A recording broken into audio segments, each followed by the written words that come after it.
எத்தனை பேர் ரெவலேஷனோட கனெக்டாக இருக்கீங்க? பைபிள் சொல்லுது, தீர்க்க தரிசனம் இல்லாத இடத்திலே ஜனங்கள் சீர்கெட்டு போவார்கள். இங்கிலீஷில் எப்படி இருக்குன்னா, வெளிப்பாடுகள் இல்லாத இடத்துல ஜனங்கள் அழிந்து போவார்கள். ஸோ ரெவலேஷன் அப்படின்றது எவ்வளோ முக்கியமான விஷயமா, ஃபண்டமெண்டலாக இருக்குது நம்மளுடைய லைஃப்பில் நம்ம பார்க்கணும். ஆமாம். ஸோ ஒவ்வொரு வாரமும் நான் பாருங்கள், இந்த சண்டே எனக்கு உட்காந்து வர்ஷிப் பண்ணிகிட்டு இருக்கும்போது எனக்கு ஆவியானவர் சொன்னார், நம்ம சர்ச்சை வச்சு ஒரு கமிட்டி மீட்டிங் மாதிரி இந்த சண்டே வைக்க சொல்லியிருக்கார். காரணம் என்னென்னா, நாம் இனி சிறு பிள்ளையாக இருக்கிற காலம் முடிவடைகிறது. நல்லா அமைந்தா சொல்லலாமே. இந்த ஃபேனை கொஞ்சம் இப்படி வச்சுருப்போம், முகம் மறையுது. நாம் இனி வளருகிற நாட்களுக்குள்ளாக வந்திருக்கிறோம். போன வாரம் நான் சொன்னது போல், என்னைக்கு பவுல் கொரிந்தி சபைக்கு எழுதின நிருபத்திலே 12ஆம் அதிகாரத்தை டச் பண்ணாரோ, அன்னையிலேருந்து அந்த சர்ச் ஒரு பெரிய மெச்சூரிட்டிக்குள்ளே வந்தது. என்னங்க இருக்குது? 1 கொரிந்தியன் 12th சாப்டரில் என்ன இருக்குன்னா, ஆவிக்குரிய வரங்களை குறித்து எழுதப்பட்டிருக்கிறது. அது வரைக்கும் மாம்சத்திற்குரிய காரியங்களையே திரும்ப திரும்ப கேட்டுக்கொண்டிருந்த கொரிந்தி சபையானது முதன்முறையாக ஒரு ஸ்பிரிச்சுவல் ஒரு டவுட் கேட்க ஆரம்பிச்சிருக்கு. ஒரு மேலானதை குறித்து டவுட் கேட்க ஆரம்பிச்சிருக்கு. நான் சொல்கிறேன், கவனிங்க, ஒன்று நல்லா கேட்டுக்கோங்க. இன்னைக்கு ப்ராஃபெட் சொன்னது யதார்த்தமாக நீங்கள் எடுத்துக்கிறீங்க, but it is the last மெசேஜோடைய கன்க்ளூஷன் அதுதான். என்னைக்கு கொரிந்தி சர்ச் மாம்சத்திற்குரிய காரியங்களை குறித்ததான டவுட்ஸ்லையும் குழப்பத்திலையும் இணைஞ்சிருக்கிற வரைக்கும் அது வளரல, அது சிறு பிள்ளையாக இருக்குன்னு அர்த்தம். ஆனால் என்னைக்கு கொரிந்தி சபை ஆவிக்குரிய டவுட்ஸையும் ஆவிக்குரிய வெளிப்பாடுகளையும் கேட்கவும் அதில் ஒரு கிளாரிட்டி பெற்றுக்கொள்ளவும் விரும்பினதோ, அன்னைக்கு வேதாகம வல்லுநர்கள் சொல்கிறாங்க, ஸ்காலர்ஸ் சொல்கிறாங்க, அந்த 12ஆம் அதிகாரத்தில் தான் கொரிந்தி சபையானது ஒரு பெரிய மெச்சூரிட்டிக்குள்ளே போயிருக்கு. ஒரு சபை ஒரு மெச்சூரிட்டிக்குள்ளே போயிருக்குன்னா, அப்போ ஒரு கிறிஸ்தவனு எப்போ மெச்சூரிட்டிக்குள்ளே போவான்னா, கொலேசியர் 3ஆம் அதிகாரத்தை யாராவது ஒருத்தர் எடுத்து 1, 2, 3ஆம் வசனங்களை வாசிங்க. இங்கே பாருங்கள், நம்மளுடைய தாட்ஸ், நம்மளுடைய திங்கிங் பூமியில் உள்ள காரியங்களை குறித்தே சுற்றி இருக்கக்கூடாது. நாம் கொஞ்சம் மேலான காரியங்களை தேட ஆரம்பிக்கணும், மேலான காரியங்களை நாட ஆரம்பிக்கணும். கொலேசியர் 3ஆம் அதிகாரம் 1ஆம் வசனத்தை நாம் வாசிப்போம். எத்தனை பேர் கிறிஸ்துவுடனே கூட எழுந்து இருக்கீங்க இங்க? ஆமென். எதில் கிறிஸ்துவுடனே கூட நான் எழுந்தேன்? ஞான ஸ்நானத்தில். சூப்பர், நல்ல ஒரு கையை தட்டிடுங்க இந்த சைடு. நிறைய பேருக்கு அந்த லைட் இருக்கு, நல்லது. ஆமென். கிறிஸ்துவுடனே கூட மரித்து பவுல் சொல்லுகிறார், நீங்கள் அவரோடு கூட அடக்கம் பண்ணப்பட்டு அவரோடு கூட உயிர் தெழுந்தீர்கள். எதிலே நான் அவரோடு கூட அடக்கம் பண்ணப்பட்டேன், எதிலே நான் அவரோடு கூட உயிர் தெழுப்பப்பட்டேன் என்றால், ஞான ஸ்நானம் என்கிற ஒரு ஆராதனையில் நான் முங்கும் போது இயேசுவோடு கூட நான் மரித்தேன். மரித்தேன் மீன்ஸ் அடக்கம் பண்ணப்பட்டேன். நான் எழும்போது அவரோடு கூட நானும் எழுந்திருக்கிறேன். எத்தனை பேர் உயிரோடு இருக்கீங்க? இயேசுவோடு கூட உயிர் தெழுந்திருக்கீங்க. அப்போ பவுல் எப்படி கோட் பண்றாரு பாருங்க. அந்த சர்ச் கிட்ட பேசும்போது, ஏன் மேலானதை தேடணும், ஏன் மேலானதை நாடணும், ஏன் ஆவிக்குரிய விஷயங்கள்ல நமக்கு நிறைய இன்னும் திஷ்டாந்தங்கள் தேவைப்படுகிறது. எபிரேயர் 6ஆம் அதிகாரத்தில் சொல்றாரு, மறுபடியும் மூல உபதேசங்களை போதிப்பதை விட்டுட்டு நீங்கள் பரிபூர்ணர் ஆகும்படி கடந்து போங்க. அப்போ சர்ச் ஒரு ஃபண்டமெண்டலில் தான் இன்னும் இருக்கு. பூரணர் ஆகும்படி கடந்து போக சொல்லுது. ஒரு ஃபுல்னஸ் இருக்குன்னு அர்த்தம். கடந்து போங்க, அங்கே ஒரு ஃபுல்னஸ் இருக்குன்னா என்ன அர்த்தம்? அது இருக்கு, நான் அந்த டெஸ்டினியை ரீச் பண்ணணும்னு அர்த்தம். அப்போ பவுல் எப்படி இன்ட்ரடக்ஷன் கொடுக்குறாரு? மோசஸ் இந்த கீபோர்டு இன்னும் கொஞ்சம் சவுண்ட் கம்மி பண்ணிடு. நீங்கள் கிறிஸ்துவுடனே கூட எழுந்தது உண்டானால், ஹலோ, ஆவியானவர் நம்மளை பார்த்து சொல்றாரு, கிறிஸ்துவுடனே கூட எழுந்ததுனால. அதனால தான் மத்தேயு 6ஆம் அதிகாரத்தில் ஒரு பெரிய கூட்டத்தை பார்த்து இயேசு பார்த்து சொன்னார், நீ என்னத்தை உண்போம், என்னத்தை குடிப்போம், என்னத்தை உடுப்போம் என்று சொல்லி ரொம்ப லோயஸ்ட் காரியத்துக்காக கவலைப்படாத. நீ என்னுடைய பிள்ளை, நீ என்னோடு கூட மரித்து என்னோடு கூட அடக்கம் பண்ணப்பட்டு என்னோடு கூட உயிர் தெழுந்தாயானால் நீ தேவனுடைய ராஜ்யத்தையும் அவருடைய நீதியையும் முதலாவது தேடு. God's kingdom and God's righteousness என்றது நீங்க நினைக்கிற மாதிரி பூமிக்குரிய விஷயம் அல்ல, அது ஆவிக்குரிய விஷயம். எத்தனை பேருக்கு புரியுது? இயேசு சொன்னார், முதலாவது தேவனுடைய ராஜ்யத்தையும் அவருடைய நீதியும். இது பூமிக்குரிய விஷயமா? ஒரு இடத்துல இந்த பூமியில் நான் ராஜ்யத்தை பிடிக்க வந்தேன் என்று நினைக்காதிருங்கள், என்னுடைய ராஜ்யம் இந்த பூமிக்குரியது அல்ல. அப்போ எந்த பூமிக்குரியது? ஆவிக்குரியது. எத்தனை பேர் இருக்கீங்க? ஸோ நம்ம என்ன ஆகணும் எல்லாம் சொல்லுங்க ஒரு ஆக்ஷனோட. பூமியில் உள்ளதை தேடாம கிறிஸ்துவுடனே கூட எழுந்தது உண்டானால் கொஞ்சம் மேலானது. கொஞ்சம் மேலானதுன்னா ஆவிக்குரிய காரியங்களை நான் தேட, சந்தேகம் கேட்க. நீங்கள் சொன்னீங்களே இன்னைக்கு ப்ராஃபட் சொன்ன மாதிரி, நேற்று ஒரு ரெவலேஷன் கொடுத்தீங்களா, அது இப்படி இருக்கலாமா, இப்படி இருக்கலாமா. ஒரு மெச்சூரிட்டி இன்னும் நம்ம சர்ச்சில் நிறைய வர வேண்டியதாக இருக்குது பாருங்கள். நம்ம இன்னும் கொரிந்தி சபையை போல் முக்காடு, செப்பல், சாப்பாடு இப்படியே பேசிகிட்டு இருக்கோம் பாருங்கள். நிறைய விஷயங்கள், வீட்டில் பிரச்சனை, வீட்டுக்காரர் அடிச்சிட்டாரு, அவர் பண பிரச்சனை இருக்குது, அந்த பிரச்சனை இருக்குது. ஆனால் என்னைக்கு இதுக்கெல்லாம் ஒரு பெரிய முற்றுப்புள்ளி வரும் தெரியுங்களா? நான் சொல்கிறேன், நீங்கள் மேலானதை தேட ஆரம்பிக்கும் போது. மேலானதுன்னா ஆவிக்குரியது. பவுல் சொல்ல, நீ கிறிஸ்துவுடனே கூட எழுந்ததுண்டானால் கிறிஸ்து தேவனுடைய வலது பார்சத்தில் வீற்றிருக்கும் இடத்தில் உள்ள மேலானவைகளை, ஆமாம், மேலானவைகளை தேடுங்கள். இயேசு சொன்னார், முதலாவது தேவனுடைய ராஜ்யத்தையும் அவருடைய நீதியும். முதலாவது தேவனுடைய ராஜ்யம், நீதி. இங்க மேலானது. ஆமாம், அது ரெண்டுமே மேலான விஷயம். பைபிள் ஸ்டடின்றது நல்லா கவனிங்க. சண்டே சர்வீஸ்ன்றது அது என்னை பொறுத்த வரைக்கும் 5th ஸ்டாண்டர்டுக்கு 10th ஸ்டாண்டர்டுக்குள்ளே வர்றது. ஆனால் 9th ஸ்டாண்டர்ட் வரைக்கும். ஆனால் Bible study 10th standard, 11th, 12th public எழுதுகிறவங்களுக்கு உரியது. ஏன்னா அவங்க கொஞ்சம் மெச்சூரிட்டி ஆகுறாங்க. இருக்கீங்களா? பாருங்கள், 9th வரைக்கும் நம்ம பிள்ளைங்கள நல்லா படித்தாங்களா இல்லையான்னு கூட பல வேலையில் நம்ம கண்டுக்கிறது இல்லை. ஆனால் 10th, +1, +2 என்ன பண்ணுறோம்? க்யூரியாசிட்டியை கவனிக்கிறோம். ஏன்னா அது அவுட்புட்டுக்கான நேரம். ஸோ நான் சொல்கிறேன், மேலானதை நம்ம தேட ஆரம்பிக்கணும். எத்தனை பேர் இருக்கீங்க? அடுத்த வசனம், 2வது வசனம் வாசிங்கம்மா. திரும்பவும் சொல்கிறார், மேலானதுன்னா என்ன என்ன என்ன என்ன நீங்கள் திரும்ப திரும்ப கன்ஃபியூஸ் ஆகக்கூடாது. சிலர் எனக்கு நம்ம சர்ச்சிலேருந்து ஃபீட்பேக் வருது, பயங்கர ரெவலேஷன் பேசியிருப்போம், அது நான் சொல்லணுமா, ஒரே ஒரு மையக்கருத்தை 2 மணி நேரம் விரித்து பேசி உங்களுக்கு புரிய வைக்கணும்னு பேசியிருப்பேன். ஆனால் திரும்பவும் கடவுள் எல்லார்கிட்டையும் பேசுகிறாருன்றாரு. எப்படி பேசுகிறாருன்னு இது வரைக்கும் தெரில பலரு சர்ச்சில். கடவுள் பேசுகிறாரா? எனக்கு ஒரு நாள் அந்த மாதிரி ஃபீல் ஆகலையே. இன்றைக்கி புரியும் உங்களுக்கு. கடவுள் பேசிட்டு தான் இருக்காரு. இல்லைன்னா நீங்கள் உக்காந்துருக்கவே மாட்டேன். ஃபஸ்ட்டு அவர் உனக்கு உள்ளுணர்வு, அந்த இன்னர் இம்ப்ரெஷன் இல்லாமல் நீங்கள் இங்கே வந்திருக்க முடியாது. எல்லாரும் பேசுகிறாங்கன்றாங்களே, ஏதோ ஆடியபிள் வாய்ஸ் கேட்குதா? எனக்கு இது வரைக்கும் ஒரு நாள் கூட ஆடியபிள் வாய்ஸ் கேட்கல. ஆனால் என்னுடனே அவர் பேசிக்கொண்டே தான் இருக்கிறார். அவர் பேசுவதற்கு பல வழிகளில் தெரிந்தெடுத்து ஏதாவது ஒரு வழியாக அவர் என்னிடத்தில் பேசிக்கொண்டு தான் இருக்கிறார். எத்தனை பேர் இருக்கீங்க? ஸோ ஒரு கிளாரிட்டிக்கு வாங்க. கர்த்தர் என்கிட்ட முகமுகமாக பேசிகிட்டு இருக்காரு. இல்லை உள்ளே பேசலையா, பைபிளில் பேசலையா, தான் நான் பேசிகிட்டு இருக்கேன் உங்ககிட்ட. கர்த்தர் உங்க கூட பேசுகிறது தான் அது. ஸோ மறுபடியும் பவுல் சொல்கிறாரு, மேலானதுன்னா என்ன? பூமியில் உள்ளவைகளே அல்ல, மேலானவைகளையே நாடுங்கள். 3ஆம் வசனம், நீங்கள் மரித்தீர்கள், உங்கள் ஜீவன் கிறிஸ்துவுடனே கூட தேவனுக்குள். பார்த்தீங்களா? தேவனு கிறிஸ்து உடனே கூட தேவனுக்குள் அந்த தேவனு கிறிஸ்து எங்கே இருக்காங்க? அப்பா மேலே இருக்காங்க. நான் எங்கே இருக்கேன்? அவங்களுக்குள்ள மறைஞ்சிருக்கேன். இல்லை, பைபிள் தெளிவாக சொல்லுது பாருங்க. நீங்கள் மரித்தீர்கள். நீங்கள் இந்த பூமிக்கு இன்ச்சிங் பிஞ்சிங்கெல்லாம் என்ன ஆகிட்டோம் நம்ம? ஹலோ, கொஞ்சம் பக்கத்தில் பார்த்து சொல்லுங்கள். செத்துட்டீங்க. திரும்ப பக்கத்து வீட்டுக்காரே சண்டை போட்டா, அது சண்டை இது சண்டை, வீட்டுக்காரர் அப்படி பேசிட்டா, ரொம்ப டல் ஆயிடுச்சு, விடுங்க. அதுக்கெல்லாம் நான் மரித்தேன். எல்லாம் சொல்லுங்களேன். பைபிள் தெளிவாக சொல்லுது, நீங்கள் மரித்தீர்கள். எதற்கு? பூமிக்குரிய காரியங்களுக்கு. இப்போ நீ எங்கே இருக்க தெரியுமா? கிறிஸ்துவுடனே கூட தேவனுக்குள் மறைந்திருக்கிறார். இவங்க 2 பேரும், கிறிஸ்துவும் தேவனும் எங்கே இருக்காங்க? நான் உன்னதத்தில் இருக்கிறாங்க, மேலான இடத்தில் இருக்கிறார்கள். அவங்க மட்டுமா இருக்காங்க? அவங்களுக்குள் மறைந்திருக்கிற நானும் அங்கே தான் இருக்கிறேன். என்னுடைய இடம் மேலான இடம். அப்போ நான் எதை தேடணும்? எதை நாடணும்? எதை தெரிஞ்சுக்க விரும்பணும்?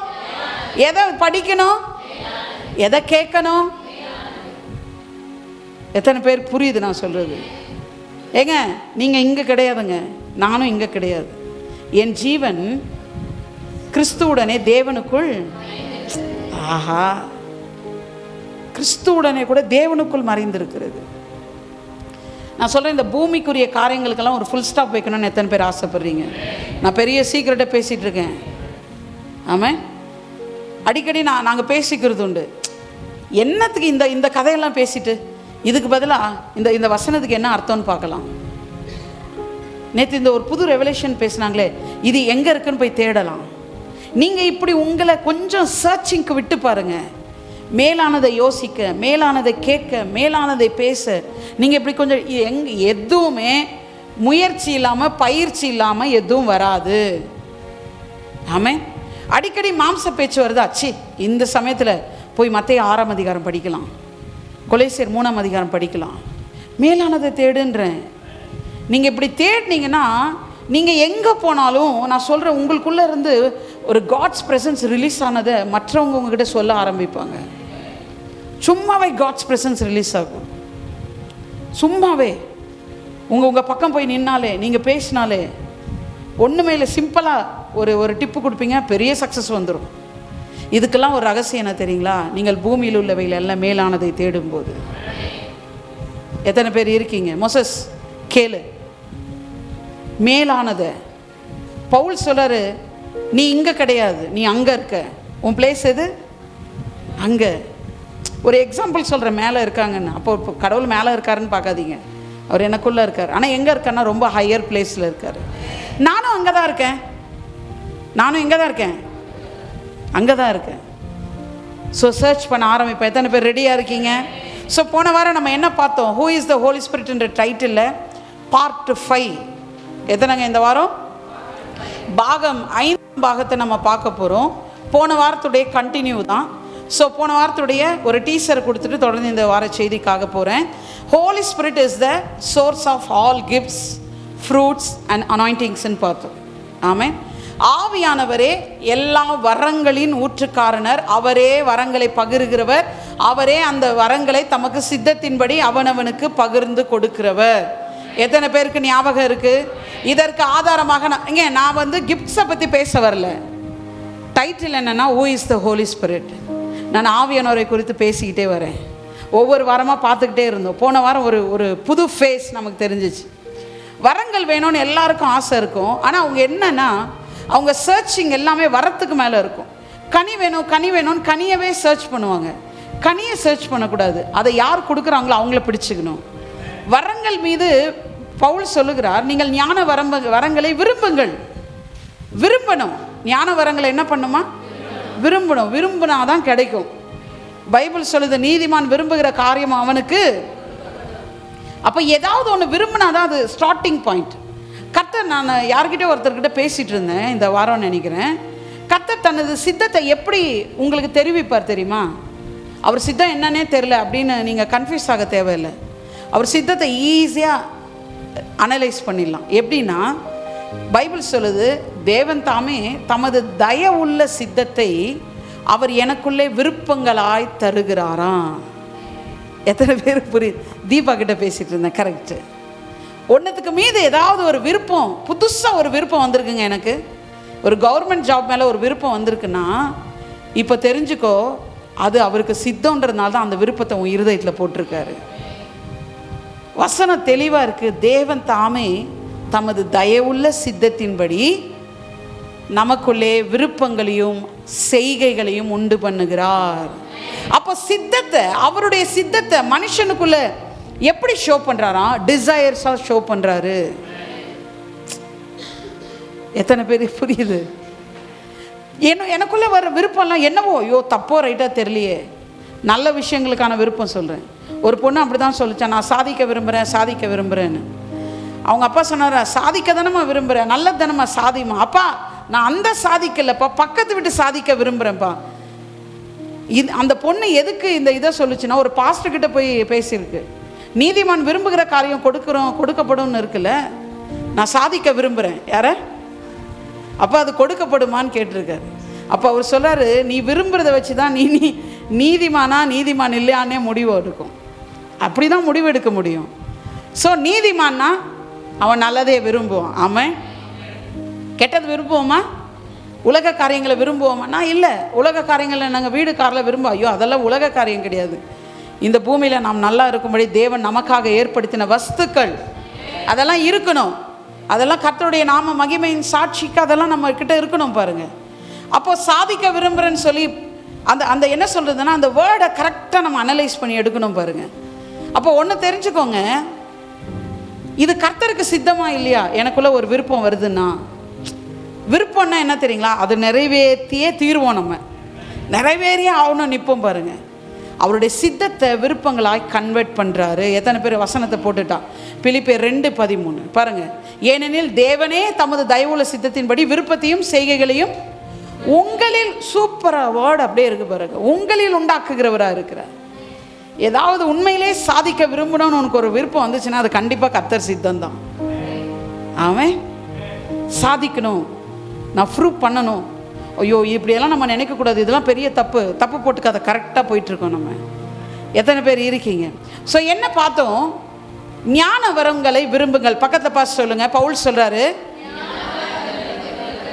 என்ன பண்ணுமா? ஞான வரங்கள். ஞான வரங்கள்லாம் ஆவிக்குரிய வரங்களை விரும்புங்கள். ஆவிக்குரிய வரங்களை என்ன பண்ணுமா? விரும்ப வேண்டும். ஸோ வரங்கள் எப்படி செயல்பட ஆரம்பிக்குது? ஸ்டார்டிங் விருப்பத்திலிருந்து. ஆமாம். இப்போது வரங்களையும் கனிகளையும் அனாயிண்டிங்ஸையும் ஃபோக்கஸ் பண்ணாமல் அதை யார் டிஸ்ட்ரிபியூட் பண்ணுறான்றது தெரிஞ்சுக்கிட்டோன்னா, நான் தான் போன வாரம் ஒரு எக்ஸாம்பிள் சொன்னேன்ல, டேம் பக்கமாக நீ நாட்டப்படுறதுக்கு விரும்பக்கூடாது, நீ ஊற்று பக்கமாக நாட்டப்பட விரும்பணும். ஏன்னா ஊற்று வற்றாது, அது நீர்க்காலமாய் நடப்பட்டிருக்கிற நானும் தப்பாமல் கனி கொடுக்கிற மரமாக இருப்பேன். அப்போ ஊற்றுக்காரனர் யார்? Who is the distributor of all gifts and fruits and அனாயிண்டிங்ஸ்னா இஸ் த ஹோலி ஸ்பிரிட். அவர் தான் ஆவியானவர். ஸோ நீ கான்சிக்வன்சஸை பிடிக்கக்கூடாது, பை ப்ராடக்டை பிடிக்கக்கூடாது, மெயின் ப்ராடக்டை பிடிக்க ஆரம்பிக்கணும். இதுக்கெல்லாம் மெயின் ப்ராடக்ட் யார்? அப்பா புரிஞ்சிச்சு. இதுக்கெல்லாம் மெயின் ப்ராடக்ட் யார்? நீ அவரை பிடிச்சிக்கணும். ஆவியானவரே நீங்கள் வாங்க, நீங்கள் வந்தீங்கன்னா இதெல்லாம் தானாக நடக்கும். கனி, வரங்கள், அனாயிண்டிங்ஸ், பணம், பொருள், சொத்து எல்லாமே தானாக நடக்குங்க. வரங்கள் மீதே ஃபோக்கஸாக இருக்கக்கூடாது. அதை டிஸ்ட்ரிபியூட் பண்ணுறது யாருன்னு தெரிஞ்சிச்சா அவருக்குள்ளே நம்ம ஃபோக்கஸ் ஆக ஆரம்பிக்கணும். எடுத்து வாசிப்போம். 1 கொரிந்தியர் 12ஆம் அதிகாரம். வரங்களின் source is the Holi spirit and என்ன சொன்ன, he is the distributor. Varieties of gifts இருக்குன்னு பார்த்தோம் போன வாரம் இல்லையா? பட் த சேம் ஸ்பிரிட் அவைகளை அளிக்கிறார். வரங்களில் வித்தியாசம் உண்டு, ஆனால் ஆவியானவர் நிறைய வெரைட்டிஸ் ஆஃப் கிஃப்ட்ஸ் இருக்கு. ஆனால் ஆவியானவர் ஒருத்தர் தான் பாருங்க. அந்த ஆவியானவர் அவருடைய சித்தத்தின்படி, நம்ம எத்தனை வசனம் பார்த்தோம்? 5ஆம் வசனம் பார்த்தோம். அவருடைய சித்தத்தின்படி என்ன பண்றாரா? ஆவியானவர் வரங்களை பகிர்கிறார். 9 கிஃப்ட்ஸை பற்றி 12ஆம் அதிகாரத்தில் பார்த்தோம் நம்ம இல்லையா? அதனுடைய எல்லா வரத்துக்கு முன்னாடியும் ஆவியினாலே ஆவியினாலே ஆவியினாலேன்னு பார்த்தோம். அப்போ எல்லா கிஃப்ட்டும் ஏங்க இது ஒரே ஆவியானவர் தான், பல ஆவியானவர் இல்லை, ஒரே ஆவியானவர் தான். நீ ரட்சிக்கப்படும் போது இயேசு கிறிஸ்துவை சொந்த ரட்சகர்னு உன்னை அறிக்கை செய்ய வைத்தார் அல்லவா, அந்த ஆவியானவர் தான் வரங்களின் ஆவியானவரும். அவரே எல்லா கனிகளும் ஊற்றுக்காரனராக இருக்கிறார். ஸோ ஒரே ஆவியானவர் தான். எல்லாம் சொல்லுங்களேன். ஸோ ரட்சிக்கப்படுறதுக்கு ஒரு ஆவியானவர், வரங்களுக்கு ஒரு ஆவியானவர் இல்லை, ஒரே ஆவியானவர். ஸோ த சேம் ஸ்பிரிட் என்ன பண்ணுறாராம்? வரங்களை நமக்கு பகிர்ந்து அளிக்கிறார். ஸோ நம்ம எங்கே ஃபோக்கஸ் பண்ணணும்? அந்த பகிர்ந்து அளிக்கிறவரை நம்ம ஃபோக்கஸ் பண்ண ஆரம்பிக்கணும். வரங்களை அல்ல, ஆவியானவரை அறியும் போது இவைகளை தமது சித்தத்தின்படி அவரே நடப்பிக்கிறார். ஸோ 2வது பாயிண்ட் பார்த்தோம். இந்த கிஃப்ட்ஸுடைய நோக்கம் என்ன? பர்பஸ் என்ன? Help each other. அப்படி பார்த்தோமா? ஞாபகம் இருக்கா? ஹெல்ப் வரங்களுக்கு நம்ம வரங்களை கொடுத்து ஒரு வல்லமையை நம்ம மூலியமாக ரிலீஸ் பண்ணுறாருன்னா என்ன அர்த்தம்? என்ன காரணம்னா, என்ன பர்பஸ், என்ன நோக்கத்துக்காக வரங்கள் கொடுக்கப்பட்டிருக்குன்னா ஹெல்ப் ஈச் அதர். எத்தனை பேர் இருக்கீங்க? ஸோ இது வரைக்கும் நம்ம பார்த்தோம். எபேசியர் 4:12 வாசிங்களேன் பார்ப்போம். இந்த ஹெல்ப் ஈச் அதர் அப்படின்றதுக்கு ஒரு 2 வசனம். வரங்களின் நோக்கம் என்ன? இந்த வரங்கள் எதற்காக கொடுக்கப்படுகிறது? எபேசியர் 4:12 நான் வாசிக்கிறேன். பரிசுத்தவான்கள் சீர்பொருந்தும் பொருட்டு சுவிசேஷ ஊழியத்தின் வேலைக்காகவும் கிறிஸ்துவின் சரீரமாகிய சபையானது பக்தி விருத்தி அடைவதற்காகவும். 13ஆம் வசனம், அவர் சிலரை அப்போஸ்தலராகவும் அவர் சிலரை தீர்க்கதரிசிகளாகவும். ஸோ இது வந்து ப்ரீஃபாக நான் இங்கிலீஷில் எடுத்து டிரான்ஸ்லேட் பண்ணும்போது உங்களுக்கு தெரியும். இந்த 5மே கிஃப்ட் என்று தான் சொல்லப்படுகிறது. முந்தின வசனம் போடுத்தேன்னு 4:12 எதற்காக வரங்கள் என்றால், முதலாவது ஒன்றை தெரிஞ்சுக்கணும், பரிசுத்தவான்கள் சீர் பொருந்தும் பொருட்டு. வரங்களுடைய நோக்கம் என்ன? அடுத்து சுவிசேஷ ஊழியத்தின் வேலைக்காகவும்.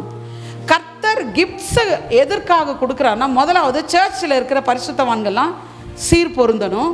ரெண்டாவது அந்த சுவிசேஷத்தின் வேலைக்காக வெறும் வார்த்தை இருந்தால் பத்தாது, வரங்களோடு. அதான் டிஜோ தாமஸ் மீட்டிங்கில் சொல்லிட்டு இருந்தார். நாங்கள் இந்த ப்ரொஃபட்டிக்கல் மீட்டிங் அட்டன் பண்ணும்போது, இனி வருகிற நாட்கள் வித்தவுட் கிஃப்ட்ஸ் இல்லாமல், வரங்கள் இல்லாமல் நாம் இந்தியாவில் பெரிய காரியங்களை நடப்பிக்க முடியாது. இதை நம்ம ஆழமாக புரிஞ்சுக்கணும். இது ஏதோ ஆவியானவரை பற்றி எடுக்கிறோம், வரங்களை குறித்து எடுக்கிறோன்னு மட்டும் நினைக்காதீங்க. இது சுவிசேஷ வேலையோடு சம்மந்தப்பட்டிருக்கு. அவர் சொன்னது என்னன்னா, அயல் நாடுகளில் ஃபாரின் நாடுகள்லாம் வேர்ட் ஆஃப் காடை டீச் பண்ணாலே போதும், அவங்க அட்மையர் ஆயிடுவாங்க. ஏன்னா அங்கெல்லாம் பயங்கர கிஃப்ட்ஸ் ஆப்ரேட்டிங். ஆனால் இங்கே பார்த்தீங்கன்னா வேர்ட் ஆஃப் காட் அந்த அளவுக்கு யாருக்குள்ளேயும் போகிறது கிடையாது. காரணம் என்ன அப்படின்னா, நம்ம இன்னும் அந்த gifts of the Holi spirit என்னுடைய ஃபுல் ரிவீலிங்கை நம்ம பார்க்கல. இந்த சைடு அவர் அன்றைக்கி ப்ராஃபஸியை சொன்னது என்னென்னா, கிழக்கு தேசங்களிலே இனி வருகிற கடைசி நாட்களிலே வரங்களும் வல்லமைகளும் அபிஷேகங்களும் இல்லாமல் கிழக்கு தேசங்களிலே பெரிய தாக்கத்தை நம்மால் உண்டு பண்ண முடியாது. நீங்கள் இதை நல்லா புரிஞ்சுக்கணும். நீங்கள் சின்ன ப்ரேயர்ஸில் நடத்துகிறவங்களா இருக்கலாம், இல்லை நான் ஒரு ஒரு ஒரு 120 பேர் இல்லை ஒரு 100 பேருக்கு நான் ஒரு பிரசங்கியராக இருக்கிறேன், நாளைக்கு 1000 பேருக்குலாம். நல்லா கவனிங்க, கிழக்கு தேசங்களிலே தேவன் ஒரு பிளான் பண்ணியிருக்காராம், பெரிய வல்லமையை ரிலீஸ் பண்ணணும்னு. இங்கே கிஃப்ட்ஸுன்னா என்னங்க? பவர்னு அர்த்தங்க. ஹோலி ஸ்பிரிட்டோடைய பவர் ரிலீஸ் ஆகிறதுக்கு பேர் தான் கிஃப்ட்டுன்னு நம்ம சொல்கிறோம். அவர் பவர் ஆஃப் காட் ஞாபகம் இருக்கா? அவருடைய பவரை எப்படி ஷோ பண்ணுவார்னா, வல்லமையினாலும் வரங்களினாலும் அபிஷேகத்தினாலும் தான் ஷோ பண்ணுறாரு. எத்தனை பேர் இருக்கீங்க? ஸோ ஒன்றை புரிஞ்சுக்கோங்க, நீங்கள் சின்ன சர்க்கிளில் மினிஸ்ட்ரி பண்ணுறவங்களா இருக்கட்டும், பெரிய சர்க்கிளில் நம்ம பண்ணுறதா கூட இருக்கட்டும், இனி வருகிற நாட்களில் வித்தவுட் கிஃப்ட்ஸ் ஆப்ரேட்டிங் இல்லாமல் பெரிய தாக்கத்தை உண்டு பண்ண முடியாது. இப்போ எத்தனை பேர் ஒத்துக்கிறீங்க உண்மையிலே ஞான வரங்களை விரும்பி தான் ஆகணும்? புரிஞ்சிச்சா உங்களுக்கு? அதான் பவுல் சொல்றார், ஞான வரங்களை விரும்புங்கள். விரும்பணும். இந்த சைடு கிழக்கு பக்கமாக நாம் பெரிய தாக்கத்தை உண்டு பண்ணணும்னு உண்மையிலே உங்களுக்கு ஒரு கிங்டம் மைண்ட் செட் இருந்துச்சுன்னா நீங்கள் வரங்களை விரும்பணும்.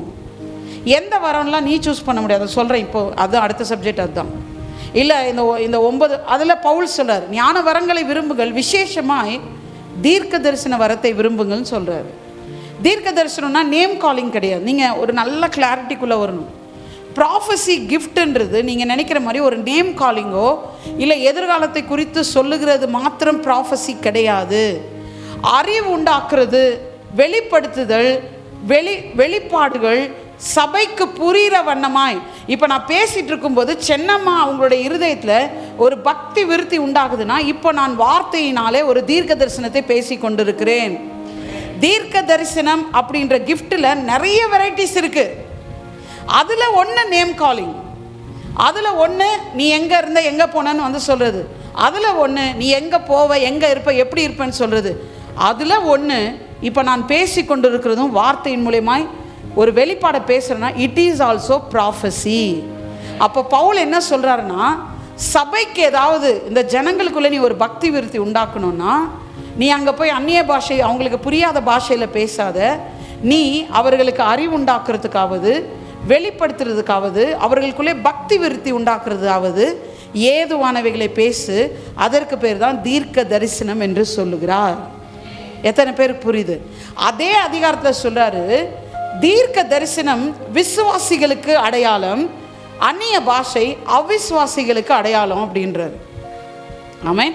ஸோ நம்ம நல்லா கவனிங்க, நம்ம விசுவாசின்றது எப்படின்னா, மற்றவர்களுக்கு அறிவோ பக்தி விருத்தியோ வெளிப்பாடோ ஏதாவது ஒன்று உண்டாக்கணும்னா நான் சொல்லுகிறேன், நான் விசுவாசி என்று அழைக்கப்படுகிறேன்.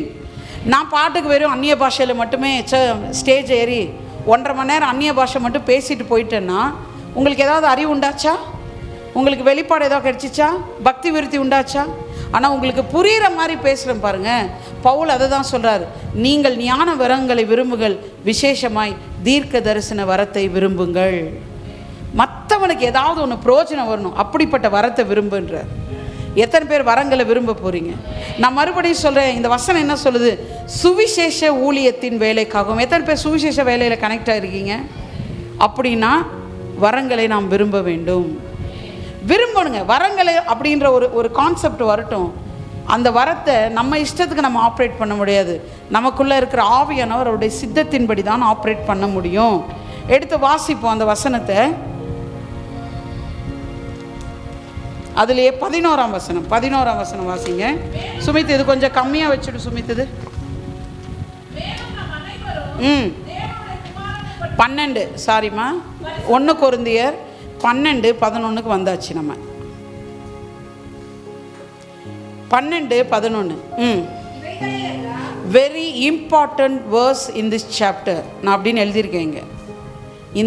இந்த அதிகாரத்திலே ரொம்ப முக்கியமான வசனம் என்னன்னா இந்த வசனம் தான். 9 வரங்களை குறித்து அடுத்து 8, 9 வசனங்களை சொல்கிறாரு. அதுக்கு கீழே சொல்கிறாரு, இவைகளை எல்லாம் சொல்லுங்க, எல்லா கிஃப்ட்ஸையும் ஒருத்தர் தான் ஹேண்ட் ஓவர் பண்ணுறாரு, டேக் ஓவர் பண்ணியிருக்காரு. யாருன்னா இவைகளை எல்லாம் அந்த ஒரே ஆவியானவர் நடப்பித்து. நல்ல கையை தட்டிலாமே ஆவியானவருக்கு. இவைகளை எல்லாம் அந்த ஒரே ஆவியானவர் நடப்பித்து. ஸோ அதான் சொல்கிறேன், ஆவியானவரை பிடிச்சிக்கணும். நம்ம ஞான வரங்களை விரும்புங்கன்னு சொல்லி என்ன வரும் நீங்கள் தேடிட்டு இருக்க வேண்டாம். பாருங்க அடுத்து சொல்லுது, இவைகளை எல்லாம் அந்த ஒரே ஆவியானவர் நடப்பித்து தமது சித்தத்தின்படியே, சுந்தரி சித்தத்தின்படி அல்ல. நான் என்ன கிஃப்ட்ல ஆப்ரேட் ஆகணும்ன்றது என்னுடைய சித்தம் அல்ல, அது ஆவியானவரின் சித்தம். எத்தனை பேருக்கு புரியுது? ஆனால் நான் வரங்களை விரும்பணும். நான் வரங்களை, ஆனால் எனக்குள்ள இருந்து அவர் எந்த வரத்தை கொண்டு மற்றவர்களுக்கு பிரயோஜனம் உண்டாக்க வேண்டும் என்பது அவருடைய வில் ஆஃப் காட். அவர் இங்கிலீஷில் பாருங்க சூப்பராக இருக்கு, போடுத்தேன்னு என்எல்டியில் போடுங்க. அந்த ஒரே ஆவியானவர் இவைகள் எல்லாம் நடப்பித்து தமது சித்தத்தின்படியே, சொல்லுங்க, அவனுக்கு பகிர்ந்து கொடுக்கிறார். ஆவியானவர் அவருடைய சித்தத்தின்படி தான் பகிர்ந்து கொடுக்கிறார். எங்க நம்ம ஸ்டடியில் இருக்கோம். நான் மறுபடியும் சொல்கிறேன், இந்த மெசேஜ் எனக்கு தெரியும். இந்த மெசேஜ் எல்லாம் நீங்கள் நல்ல ஸ்பிரிட்டில் இருந்தால் தான் இதெல்லாமே ரிசீவ் பண்ண முடியும், இல்லைன்னா ஒன்றுமே புரியாது. நான்லாம் கிட்டத்தட்ட 4-5 மாதமாக இந்த ஸ்டடியை மட்டுமே பண்ணிகிட்ருக்கேன். இப்போ தான் அவுட்புட் வந்திருக்கேன். நான் 6 மந்த்தாக பண்ணிகிட்ருக்கேன். சில சமயம் அப்படி ஓப்பன் பண்ணுவேன் புக்கை, படிச்சுட்டே இருப்பேன். ஒன்றும் புரிய, சாரியாக வேணும் எனக்கு ஒன்றும் புரியல, இப்போ படித்தாலும் வேஸ்ட்டு மூடிடுவேன். ஸ்பிரிட்டில் டங்ஸில் கனெக்ட் ஆகி ப்ரெசன்ஸ் ஆஃப் காடை ஃபீல் பண்ணி ஓப்பன் பண்ணுவேன். அப்போ தான் அதில் இருக்கிற இங்கிலீஷ் வார்த்தை எனக்கு புரிய ஆரம்பிக்கும். நீங்கள் நினைக்கிற மாதிரி வார்த்தை என்பது மாம்சத்திற்குரியதல்ல. அவர் சொல்கிறார், என் வார்த்தைகள் ஆவியாயும் ஜீவனாயும் இருக்குது. அது ஒரு ஸ்பிரிட் விஷயம், நீங்கள் புரிஞ்சுக்கணும் நல்லா. ஏன் சர்ச்சில் ஸ்பிரிட் கான்ஷியஸ் ரொம்ப முக்கியம். அதனால தான் ஃபோன்ஸை ஷட் டவுன் பண்ணுங்கள். வரும்போதே தயவுசெய்து வீட்டையும் ஷட் டவுன் பண்ணிடுங்க. எப்போ போனோம் அதையும் தயவுசெய்து ஷட் டவுன் பண்ணிட்டு வாங்க. நிறைய பேருக்கு பைபிள் ஸ்டடி ரொம்ப பிரயோஜனமற்ற இருக்கிறதுக்கு பெரிய ரீசன் நீங்கள் நெக்ஸ்ட்டு மூவிங்கில் கனெக்ட் ஆகிருக்கிறது தான். உங்களை கொண்டு தேவன் பெரிய காரியங்களை செய்யணும்னு திட்டமிட்டிருக்கிறாரு. பட் உங்களுடைய இந்த மைண்ட் செட் இருக்குது பாருங்கள், அதுதான் ரொம்ப அவருக்கு தடையாக இருக்குது. ஃபோன்ஸை சுவிட்ச் ஆஃப் பண்ணி வைக்கிறது, டைமை திரும்பி பார்க்காம இருக்கிறது. கொஞ்சம் வேர்டோட கனெக்ட் ஆகுங்க. நான் சொல்கிறேன், சீக்கிரம் போய் எதுவும் நீங்கள் சாதிக்க போகிறதில்ல. லேட்டாக போகிறதுனால பிரச்சனை வந்தாலும் உன் லைஃப்பில் பெரிய மாற்றங்கள் நடக்கும். ஆமாங்க. எத்தனை பேர் தமிழிடத்தில் அன்பு குரலுக்கு சகலும் நன்மைக்கு எதுவாக நடத்துகிறான்னு நம்புறீங்க? அவர் இருக்காருன்னு நம்புங்க. நம்பிட்டு இங்கே உக்காந்துட்டுருக்கிற இந்த பைபிள் ஸ்டடியில் உட்காந்துருக்கிற இந்த 2.5 மணி நேரம் வேர்டோட மட்டும் கனெக்ட் ஆகிருங்க. எதோடவும் கனெக்ட் ஆகக்கூடாது, ஆவியானவரோட மாத்திரம் கனெக்ட் ஆகிருக்கணும். எத்தனை பேர் இருக்கீங்க? என்ன சொல்லிட்டு இருந்தேன், அவரே தமது சித்தத்தின்படி அவனுக்கு என்ன பண்ணுறாரா? பக்கத்தில் பார்த்து சொல்லுங்கள், பகிர்ந்து கொடுக்கிறார். NLTயில் எப்படி இருக்கு பாருங்க, it is the one and only spirit who distributes all these gifts. One and only. நான் ஆவியானவரை பற்றி பேசிகிட்டு இருக்கேன். இந்த எல்லா வரங்களையும் the one and only spirit ஆவியானவர் மட்டும்தான் டிஸ்ட்ரிபியூட் பண்ணுறாரு. நீ கம்முன்னு அவர் கூட போய் அட்டாச் ஆகிடணும். அவர் உனக்கு எந்த கிஃப்ட்டு வெளியே வந்தால் மற்றவனுக்கு பிரயோஜனமாக இருக்கும்னு அவராக பார்த்து, எல்லாம் சொல்லுங்கள், அவராக பார்த்து எனக்குள்ளே ஆப்ரேட் பண்ணுவார். ஆமாம். ஆனால் நீ விரும்பு, எது பர்டிகுலராக வேணும் அப்படின்றத கூட விரும்பலாமா? விரும்பலாம். எனக்கு ப்ராஃபஸி கிஃப்ட் வேணும்னா விரும்புன்றார். நீ விரும்பு, அது ஏற்ற சமயத்தில் அது உனக்குள்ளேருந்து வெளியே வரும். அவசரப்படக்கூடாது. ஒன்றுமே நடக்கலைன்னு அந்த ப்ராசஸில் தான் இருக்குது. எத்தனை பேர் இருக்கீங்க? It is the one and only spirit who distributes all these gifts. He alone decides. அவர் தான் முடிவு எடுக்கிறார். ஆவியானவர் தான் முடிவு எடுக்கிறார். கிஃப்ட்ஸை பொறுத்த வரைக்கும் நம்மெல்லாம் முடிவு எடுக்க முடியாது. He alone decides which gift each person should have. இன்னும் கொஞ்சம் சுருக்குமா, should have. யார் எந்த கிஃப்டை வச்சிருக்கணும்னு சொல்லி சொல்லுங்க. நான் டிசைட் பண்ணக்கூடாது, அந்த டிஸ்ட்ரிபியூட்டர் தான் டிசைட் பண்ணுறாரு. எத்தனை பேர் இருக்கீங்க? நீங்கள் நான் எடுக்கிற இந்த கிஃப்ட்ஸை பற்றி, அனாயிண்டிங்ஸை பற்றி, ஃப்ரூட்ஸை பற்றி எடுக்கிற எல்லா மெசேஜையும் சேர்த்து தான் உங்களுக்கு ஒரு ஃபிகரேட்டிவ் கிடைக்கும். இந்த வாரம் சொன்னோன்னே இதுதான் அப்படின்னு டார்ஜான் குரங்கு மாதிரி பிடிச்சிக்க கூடாது. நான் கம்ப்ளீட் பிக்சர் இன்னும் கொடுக்கல. நான் ஒவ்வொரு வாரமும் டைம் இருக்கிற வரைக்கும் தான் எடுத்துகிட்ருக்கேன். நீங்கள் உடனே இதுதான் கன்க்ளூஷன் போல் இருக்குன்னு வந்துடக்கூடாது. நீ கேட்டுக்கிட்டே வரணும். எல்லாம் சொல்லுங்கள், கேட்டுக்கிட்டே வரணும். எவ்வளோ நல்லா இருப்பாங்க. He alone decides. இது இன்னொரு டிரான்ஸ்லேஷனில் எப்படி இருக்கு தெரியுமா? இதை தமிழில் அப்படியே வாசிக்கிட்டுமா நான். இந்த எல்லா வரங்களையும் விநியோகிப்பது ஒரே ஆவியானவர் தான். ஒவ்வொரு நபருக்கும் எந்த வரம் இருக்க வேண்டும் என்பதை அவர் மட்டுமே தீர்மானிக்கிறார். இப்போ நான் இங்கிலீஷில் படித்ததை உங்களுக்கு தமிழில் டிரான்ஸ்லேட் பண்ணியிருக்கேன். ஒவ்வொரு நபருக்கும் எந்த வரம் இருக்க வேண்டும் என்பதை அவர் மட்டுமே தீர்மானிக்கிறார். டிபிடியில் போடுத்தேன்னு, டிபிடியில் என்ன இருக்குன்னா, டிபிடியில் என்ன தெரியுங்களா இருக்கு? He chooses. அப்படியே ஒரு 23 கிஃப்ட் வச்சுட்டு இருக்கிறார் ஒரு பவுல்லன்னு வச்சுக்கோங்க. ஆவியானவர் 23 கிஃப்டை யாருக்கு எப்போ கொடுக்கணும் அப்படின்றது அவர் அந்த கிஃப்ட்டுக்காகவே சிலரை சூஸ் பண்ணுறாராம். சூஸ் பண்ணி எடுப்பாருங்க. என்னம்மா போட்டியம்மா அது? டிபிடியில் He chooses to give the gift at any time to anyone. எப்போ யாருக்குன்றத கிஃப்ட் கொடுக்கணுன்றதுக்கு அவர் ஏதோ சூஸ் பண்ணாமல் இல்லையா, சூஸ் பண்ணி தான். அதான் சொல்கிறார், தாயின் வயிற்றிலே உன்னை நான் தெரிந்து கொண்டுட்டு என்ன பண்ணிட்டாரு பாருங்க. என்ன இருக்கு பாருங்க. Remember, it is the same Holy Spirit who distributes, activates and operates these different gifts as He chooses for each believer. He chooses. எங்க இதெல்லாம் ரொம்ப ஸ்ட்ரெஸ்ஃபுல்லான வேர்டு. உங்களுக்கு புரியாது இதோட டெப்த்தெல்லாம். அதில் ஆப்ரேட் ஆகிற எங்களுக்கு புரியுது. அவர் தான் சூஸ் பண்ணார் என்ன, ஏன்னா இந்த கிஃப்டில் இருக்கணும்னு. வா, அது எவ்வளோ பெரிய விஷயம். நான் போதகம் செய்வது எதுவும் யதார்த்தம் கிடையாது, அவர் சூஸ் பண்ண இருக்கிறது. எனக்கு ஒரு டீச்சிங் அனாயிண்டிங் இருக்குது, எனக்கு ஒரு ப்ரீச்சிங் அனாயிண்டிங் இருக்குது, நான் ஒரு அப்போஸ்டலாக இருக்கேன்னா நம்ம நினைக்கிற இதெல்லாம் நம்மளா பொறுக்கி எடுத்து வச்சுக்கிட்டோம் போல இருக்குது. He alone decide and He chooses. எத்தனை பேர் இருக்கீங்க? ஸோ ஒன்று தெரிஞ்சுக்கோங்க, நீங்கள் ஏதோ ஒரு ஊழியத்தில் நிற்கிறீங்க, ஏதோ ஒரு ஊழியம் உங்கள் கையில் கொடுக்கப்பட்டிருக்குன்னா நீ நினச்சிக்கணும், எனக்கு இதுதான் பிடிச்சிருக்கு அதனால சூஸ் பண்ண. No, He chooses. எத்தனை பேர் சந்தோஷப்படுறீங்கன்னு தெரியல. He choosesங்க. உன்னை நம்பி தான் அந்த பொறுப்பு கொடுக்குறாரு. பாருங்கள், அந்த செல்வந்தன் தூர தேசத்துக்கு போகும்போது தன்னிடத்தில் இருக்கிற சில்வர் காயின்ஸை அவராக கூப்பிட்டு அவனுக்கு இவ்வளோன்னு அவர் தான் டிசைட் பண்ணார். 10 சில்வர் காயின் கொடுக்கணும்னு அவர் தான் டிசைட் பண்ணுறது. இந்த நீ 10 காயின் வச்சுக்கோ, இந்த நீ 5 வச்சுக்கோ, இந்த நீ 1 வச்சுக்கோ. அவனுக்கே அதிகம் இவனுக்கே கம்மி, அது அவருக்கு தெரியும். அவங்களுக்கே ஜாஸ்தி இவனுக்கே கம்மின்னு. அதை நாம் கேள்வி கேட்க முடியாது. Because he alone desired. ஆவியானவருடைய பெரிய ஒர்க்கை பாருங்கள். சும்மா அப்படியே சும்மா இருக்காருன்னு நினச்சிட்டு இருக்கீங்களா? he watch everything. அவர் எல்லாத்தையும் பார்த்துட்டு தான் இருக்கார். உண்மையும் உத்தமமாக ஒன்று கொடுத்தவங்க கிட்ட கொடுத்துட்றாரு, ஒன்று கொடுக்குறாரு. இப்போ சுமித்துக்கு ஏதாவது ஒரு ஊழியத்தை கொடுத்துட்றாருன்னு வைங்களேன், அதில் அப்படியே வாட்ச் பண்ணிக்கிட்டே இருப்பார். வாட்சிங் இல்லை போல இருக்குது அப்படின்னு நினைக்காதீங்க. வாட்ச் பண்ணிகிட்டே இருந்துட்டு அவன் உண்மையும் உத்தமமாக இருக்கும்போது இன்னொன்றுத்தையும் சேர்த்து ஆடடாக கொடுக்குறாரு. இந்த ஆவியானவருடைய பெரிய கேரக்டர் நான் அவரை இருதயத்தை மட்டும் நீங்கள் குளிர செஞ்சிட்டிங்கன்னா அவர் மோர் தென் ஆட் பண்ணிக்கிட்டே இருப்பார், கொடுத்துக்கிட்டே இருப்பார். அது அவருடைய ஸ்பெஷல் கேரக்டர். அவர் அப்படி தான். அவர் மனசு சந்தோஷம் ஆயிடுச்சுன்னா இந்தா சேர்த்து வச்சுக்கோ, ரொம்ப நாளாக கேட்டால வச்சுக்கோ.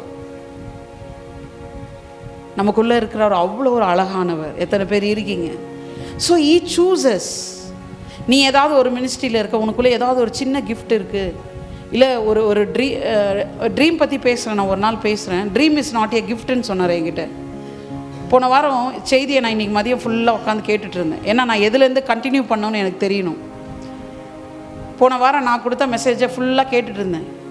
கேட்டுட்டு இருக்கும்போது அதில் நான் ரிப்பீட் பண்ண ஒரு வார்த்தை ட்ரீம் கிஃப்ட். அப்போது என்கிட்ட சொன்னார், dream is not a gift, it is a divine communication. அது ஒரு தெய்வீக தொடர்புக்கான ஒரு சாதனம் அப்படின்னாரு. ஹலோ, நான் கூட நினச்சேன் ட்ரீம்ன்றது ஒரு கிஃப்ட்டு, விஷன்றது ஒரு கிஃப்ட்டுன்னு. அது கிஃப்ட்லே இல்லை பாருங்கள். நீங்கள் போய் வேணால் பாருங்கள். கிஃப்ட்டு லிஸ்ட்டில் அந்த ட்ரீமு விஷன் இது ரெண்டுமே இல்லை, கம்பல்சரி இது ரெண்டுமே இல்லை. நான் கேட்டேன் அப்போ என்ன அப்படின்னு கேட்கும்போது, அது நான் உன்னிடத்திலே தொடர்பு கொள்வதற்கு அல்லது நான் உனக்கு ஒரு மெசேஜை கன்வே பண்ணுறதுக்கு, உங்ககிட்ட பேசுகிறதுக்கு நான் யூஸ் பண்ணுற ஒரு சேனல். நல்லா தான் கையை தட்டுங்களேன். ஏங்க, அவர் என்கிட்ட பேசிகிட்டு இருக்காரு, ட்ரீமில் விஷனில் என்கிட்ட பேசிகிட்டு இருக்காரு. ஹலோ, கிஃப்ட்ன்றது எனக்குள்ளே இருந்து இன்னொருத்தனுக்கு பிரோஜனமாவதற்கு எனக்கு கொடுக்கறது. ஆனால் இந்த சேனல் அவரே என்கிட்ட டைரெக்டாக பேசுறது. இது பெருசு. எத்தனை பேருக்கு புரியுது? நம்ம சர்ச்சில் அதை தான் ஏராளமாக தாராளமாக இருக்குது. நான் சொல்கிறேன், கிஃப்டை விட அது மேலான விஷயன்றேன். பெரியவர் பேசிகிட்டு இருக்காருங்க நம்மக்கிட்ட. ட்ரீம்ஸ் விஷன்ஸ் என்ன நினச்சிங்க? என்கிட்ட சொன்னார், dream is not a gift Sundari. யோவேல் 2ஆம் அதிகாரத்தில் நீங்கள் போய் வாட்சி பாருங்கள். அந்நாளிலே மாம்சமான யாவர் மீதும் என் ஆவியை ஊற்றுவேன், அப்பொழுது தரிசனங்களையும் சொப்பனங்களையும் காண்பார்கள். என்ன காண்பாங்க? அவர் நம்மிடத்திலே சொல்ல வேண்டும் என்றிருக்கிற காரியங்களை நான் காண்பேன். அவர் என்கிட்ட ஏதோ ஒன்று கன்வே பண்ண நினைக்கிறார்ல, அதை ட்ரீமாவோ விஷனாவோ நான் காண்பேன். It's a communication channel. ஆமென். Dream is a. சந்தோஷப்படுறீங்களா? எனக்கு ரொம்ப சந்தோஷம். இன்னைக்கு மதியம் கிஃப்ட் கிடையாது, அது ஒரு பெரிய சேனல். மோசே, ஆரோன், மிரியாம் 3 பேர் ஒரு பிரச்சனையில் மாட்டுறாங்க தெரியுமா? அப்போ சொல்றார், உங்களில் ஒருவன் இடத்தில் நான் பேசினது உண்டானால் சொப்பனத்திலோ தரிசனத்திலோ பேசி இருப்பேன்றார். அப்போ அவர் பேசுகிற மிக முக்கிய 2 சேனல் ட்ரீம்ஸ் அண்ட் விஷன்ஸ். நல்லா கையை தட்டிடுங்களேன். ஆமென். ஸோ நான் சொல்கிறேன், சாதாரணமாக எடுத்துடாதீங்க. பெரியவர் நம்ம கூட பேசிக்கிட்டு இருக்காரு. நீ ட்ரீம்ஸையும் விஷன்ஸையும் கேர்லெஸ்ஸாக எடுக்கிறது எனக்கு தெரியாது. அதை பற்றி நாங்கள்லாம் ரொம்ப இதாக எடுப்பேன். நான்லாம் ரொம்ப ரொம்ப மரியாதையாக எடுப்பேன் ட்ரீம்ஸை. அதை பார்த்து தான் பெரிய பெரிய கோடிகளே கால் எடுத்து வைக்கிறது நம்ம. அது அவர் என்கிட்ட கம்யூனிகேட் பண்ணுற ஒரு சேனல். எத்தனை பேர் இருக்கீங்க? So dream is not a gift, vision is not a gift, it's a God's channel. ஏன் நம்ம சர்ச்சில் எல்லாருக்குமே இந்த ட்ரீம் கிஃப்ட்னு சொல்லிட்டு இருந்தேன், இனிமேல் கிஃப்ட்டு ஏன் அந்த சேனல் ஓப்பன் ஆகுது தெரியுமா? ஏன்னா உங்கள் தலைமைத்துவத்தின் மீது அந்த சேனல் மூலயமா தான் அதிகமாக தேவன் பேசுகிறாரு. ஏங்க, டோட்டலி 5 சேனல்ஸ் மூலயமா பேசுகிறாருங்க. The top most word, the bible word of god மூலயமா பேசுகிறாரு. 2வது ட்ரீம்ஸ், 3வது visions, 4th prophets, 5th witness of the spirit, உள்ளுணர்வு. இந்த 5 சேனல் மட்டும் இல்லை, நிறைய இருக்குது. நான் ஒரு 5 சொல்கிறேன் உங்களுக்கு. அவர் பேசுகிற சேனல்ஸை நீங்கள் கண்டுபிடிச்சிட்டிங்கன்னா, யசோதா சொல்ல மாட்டா, கடவுளை என்கிட்ட எப்படி பேசுகிறாருன்னு இது வரைக்கும் எனக்கு தெரியல, நீ சொல்ல மாட்டேன். உங்ககிட்ட பேசிட்டு தான் இருக்காரு. ஆனால் நீ மற்றவங்க கிட்ட பேசுகிற மாதிரி கேட்டுக்கிட்டு இருக்க. அவருடைய வழி எப்பவும் தனி வழி தான். அவர் யார்கிட்ட எப்படி பேசணும்னு நினைக்கிறாரோ அப்படி தான் பேசுவார். பரமேஷ் கிட்ட பைபிள் மூலிமா பேசணும்னு நினச்சா அன்றைக்கி பைபிளில் தான் பேசுவார். பரமேஷ் ட்ரீம் வரலையே வெயிட் பண்ணாதீங்க. அவர் பேசுகிற 5 சேனல்ஸ் இருக்குது, முக்கியமான 5 சேனல்ஸ். இது மட்டும்தான் இருக்குன்னு சொல்ல, நிறைய இருக்குது. அதில் முக்கியம், த ஃபஸ்ட்டு டாப்பில் நிற்கிறது வேர்ட் ஆஃப் காட், செகண்டு உள்ளுணர்வு, 3வது ட்ரீம்ஸ், 4வது விஷன்ஸ் தரிசனங்கள், 5வது என்ன சொன்னேன், ப்ராஃபெட்ஸ். இருக்கீங்களா? இங்கே யாருமே இல்லை, ப்ராஃபெட்ஸ் மூலியமா பேசுகிறாரு. ப்ராஃபஸி மட்டும் ப்ராஃபெட்ஸ் மூலிமா இல்லை, அவர் என்ன பேசணும்னு நினைக்கிறாரோ அதை ப்ராஃபெட்ஸ் மூலிமா உங்ககிட்ட அப்படியே கூலாக உட்காந்து பேசிகிட்டு இருப்பார். நீ ஏன் பிஸ்னஸ் ஸ்டார்ட் பண்ணக்கூடாது? இது தேவன் பேசுகிற ஒரு மெத்தட் தான். அதான் சொல்லணே, நீங்கள் கர்த்தர் யார் மூலியமாலாம் பேசுவார் நீங்கள் தெரிஞ்சுக்கிட்டிங்கன்னா அதெல்லாம் உங்ககிட்ட செயல்படும் போது ரொம்ப பயபக்தியாக இருப்பீங்க. ஊழியக்காரங்க மூலிமா தேவன் பேசுகிறாரு. நீங்கள் என்ன நினைக்கிறீங்க, சர்ச்சில் நின்று சுமித்த பேரை கூப்பிட்டு ப்ராஃபஸி தான் நீங்கள் பேசுறதுன்னு நினைக்கிறீங்க. எனக்கு தெரியாது அதை பற்றி. நாங்கள்லாம் சும்மா இவ்வளோ தூரம் நாங்கள் கேரளா மீட்டிங்க்கு எதுக்கு போனோம்னு நினச்சிங்க? ஜஸ்டின் ஜார்ஜும் நாங்களும் வந்து KFC சாப்பிட்டுட்ருக்கோம் மேலே. அப்போ சொல்கிறாரு, பாஸ்டர் ஜி, இதுக்கு நீங்களும் அக்காவும் கண்டிப்பாக நீங்கள் இந்த மீட்டிங்கில் வரணும், நீங்கள் கலந்துக்கிட்டீங்கன்னா. It is a ப்ராஃபஸியா? அது ப்ராஃபஸியா மீட்டிங் வர சொன்னது? நாங்கள் எப்படி தெரியுமா எடுத்தோம், கடவுள் பேசிகிட்ருக்காரு. Got it? கடவுள் பேசிகிட்ருக்காரு. நாங்கள் எதுக்கு அவ்வளோ ரிஸ்க் எடுத்தோம்னு நினைக்கிறீங்க? ஏன் போகிறோன்னு நினைக்கிறீங்க? பேசிகிட்ருக்கார் ப்ராஃபெட் மூலிமா. நமக்கு எப்படி தெரியுங்களா, உருண்டு பிறண்டு அபிஷேகத்தில் நிரம்பி ஒரு ப்ராஃபஸி சொன்னாதான்ப்பா அப்படின்னு இருக்கும் நமக்கு. அதுதான் சொன்ன, ப்ராஃபெட்ஸ் மூலிமா கூட பேசுகிறாரு. நீங்கள், நான் சொல்கிறேன், இன்னொரு இடத்துல இருக்குது, ஒரு வசனமே இருக்குது, டீச்சர்ஸ் கற்றுக் கொடுக்குறாங்க. அவங்க என்ன கற்றுக் கொடுக்குறாங்க? அவங்க உங்ககிட்ட பேசிகிட்டு இருக்காங்க உங்கள் லைஃப்கானது. டீச்சர் கிளாஸை கவனிக்காதவன் எவனாவது உருப்பட்டுருக்கானா? இடையில வார்த்தை வருது பாருங்கள், அதுதான் நல்லா உன்னிப்பாக கவனிச்சுக்கணும். மேக்ஸ் அண்ட் யூடியூப்பில் கூட பார்த்து போட்டுடலாம். ஆனால் டிப்ஸு சொன்னாங்கல்ல, அது மிஸ்ஸு தான் சொல்ல முடியும். அப்போ என்ன சொல்ல வரேன், 5 சேனல்ஸ் நான் போகிற போக்கில் எதையும் சொல்லிட்டு போகிறேன். இது ரொம்ப ரொம்ப யூஸ்ஃபுல். யாருக்கிட்டையும் இங்கே தேவன் பேசாமல் கிடையாது. எல்லார்கிட்டையுமே தேவன் பேசிட்டு தான் இருக்கார். இந்த 5 சேனலில் ஏதோ ஒரு சேனலில் பேசிட்டு தான் இருக்கார். வேர்ட் ஆஃப் காட் மூலியமா, விஷன்ஸ் மூலியமா, ட்ரீம்ஸ் மூலியமா, உள்ளுணர்வு மூலியமா, ப்ராஃபெட்ஸ் ஊழியக்காரங்க மூலியமா. இன்னொரு இடத்துல அப்படியே வசனமே இருக்கு, நான் போதகனை கொண்டு உனக்கு போதித்தேன், ஆனால் நீயும் அந்த போதனை அசட்டை பண்ணினாய். நான் போதகனை கொண்டு போதித்தேன். நான் அப்படின்றார், நான்ன்றார். அந்த அர்த்தம் புரியுதா உங்களுக்கு? நான் தான் அவன் வாயில இருந்து உனக்கு பேசிட்டு இருக்கான, நீ என்ன பண்ண? அசட்டை பண்ண. சபையில் போதகனுடைய சொல்லை கேட்காம அசட்டை பண்ணுறது, கர்த்தர் உங்ககிட்ட பேசிட்டு இருக்கிறத நெக்லெக்ட் பண்ணுற மாதிரி. ஸோ 5 சேனல்ஸ், இது channels, it is not a gift.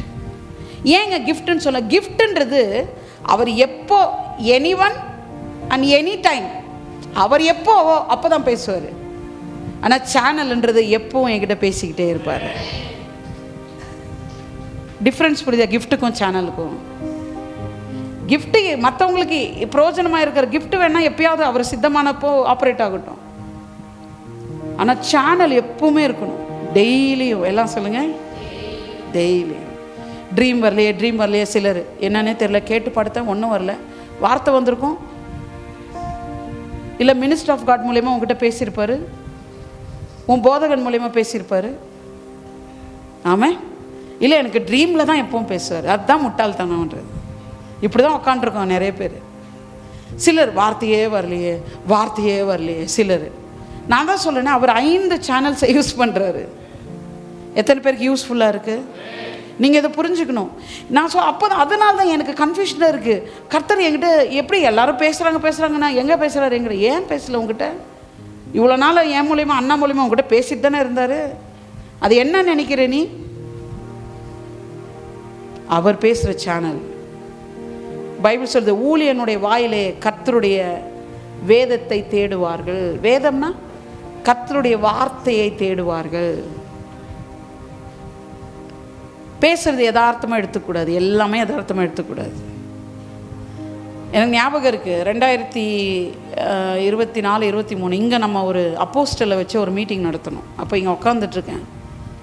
அவர் சொன்னார், சிஸ்டர் நீங்கள் உடனே இதை செய்யணும் அப்படின்னு சொல்லி ஒரு விஷயத்த சொன்னார். நீங்கள் நம்புறீங்களா நம்ப மாட்டேன் தெரியல.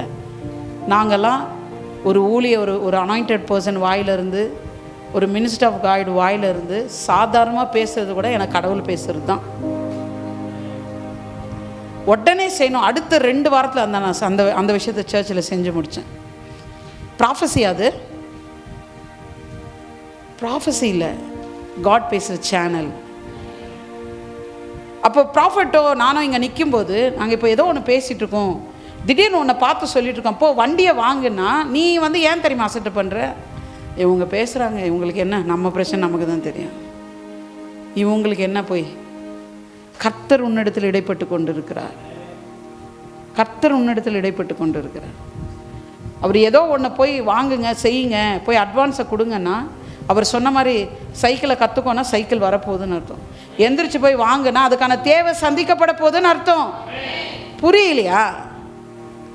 நமக்கு புரியல பாருங்கள், நிறைய புரியல. எங்கள் கார் வாங்கும் போது அப்படி தான் நானும் இருந்தேன். நானும் ரொம்ப வருஷம் இப்படி தான் வேஸ்ட் ஆஃப் டைம் பண்ணேன். காலங்கள் பிரயோஜனமற்று இருந்தது. கார் வாங்கினார், கையில் பார்த்தா 1 லட்சம் கூட இல்லை. எனக்கு பாருங்கள், அதே மறந்துச்சு எவ்வளோ இருந்துச்சு எவ்வளோ இல்லைன்னு. பார்த்தீங்கன்னா 2 லட்சம் முன்பணம் கட்ட சொன்னவங்க 4.5 லட்சம் பண்ணிட்டாங்க. 2 லட்சமே நமக்கு ஓவர் டஃப்பு. 4.5 லட்சம் நம்புறீங்களா? 4.5 லட்சம் கட்டிட்டோம். அவர் வாங்குன்னு சொல்லி விசுவாசத்தில் நீ ஸ்டெப்புன்னு எடுத்து வைக்கும்போது தேவை பின்னாடி உனக்கு இருக்குன்னு அர்த்தம். யார் சொல்லணும்? கர்த்தர் எனக்கு கனவுல வந்து சொல்லணும். அப்போதான் நான் செய்வேன். இதுதான் அறியாமல், இதனால தான் லைஃப் லிஃப்ட் இல்லாமல் இருக்கு.